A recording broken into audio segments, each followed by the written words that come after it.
Je m'appelle Philippe Rollo, je suis gérant des établissements Barthes-Bordereau, vieille institution puisque l'entreprise a été créée en 1846.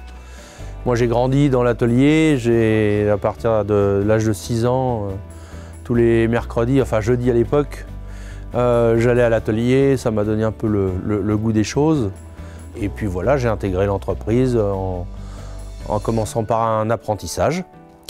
J'ai succédé à mon père en 1998. J'ai intégré l'entreprise en 1980.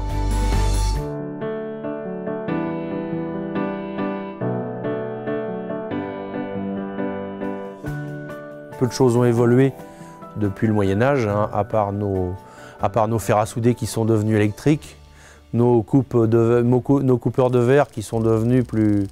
On n'utilise plus le diamant. Mais sinon, je dirais que la technologie n'a absolument pas changé. On a essayé la coupe du verre au jet d'eau, on a essayé la coupe au laser, on a essayé plein de choses, mais étant donné qu'on ne travaille qu'avec des matières premières qui sont fragiles, le verre soufflé notamment, il est carrément impossible de travailler avec les nouvelles technologies. On travaille toujours de la même façon, ce qui nous permet d'être plus à l'aise sur les restaurations notamment. Le respect des traditions, du savoir-faire, sont quand même les lettres de noblesse de notre métier et particulièrement de notre entreprise. J'ai eu la chance de restaurer, enfin l'atelier a eu la chance de restaurer le plus vieux vitrail de la planète, qui se trouve dans la baie d'axe de la cathédrale de Poitiers, donc daté 1153 très exactement, où là ça nous a vraiment permis de garder notre savoir-faire. Et on a pu quand même se rendre compte que nos techniques n'ont vraiment pas changé par rapport à celles qu'on applique aujourd'hui. Hein, quand vous touchez un vitrail de cette époque-là, on a l'impression de pouvoir participer à la renaissance de celui-ci, quoi.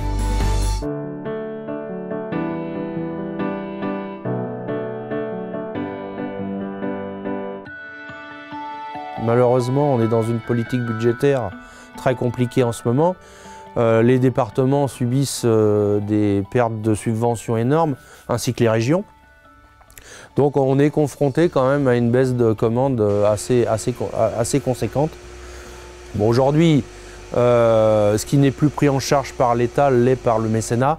Hein, on commence à voir beaucoup de choses mûrir au travers de la Fondation du patrimoine notamment, qui est un bon relais.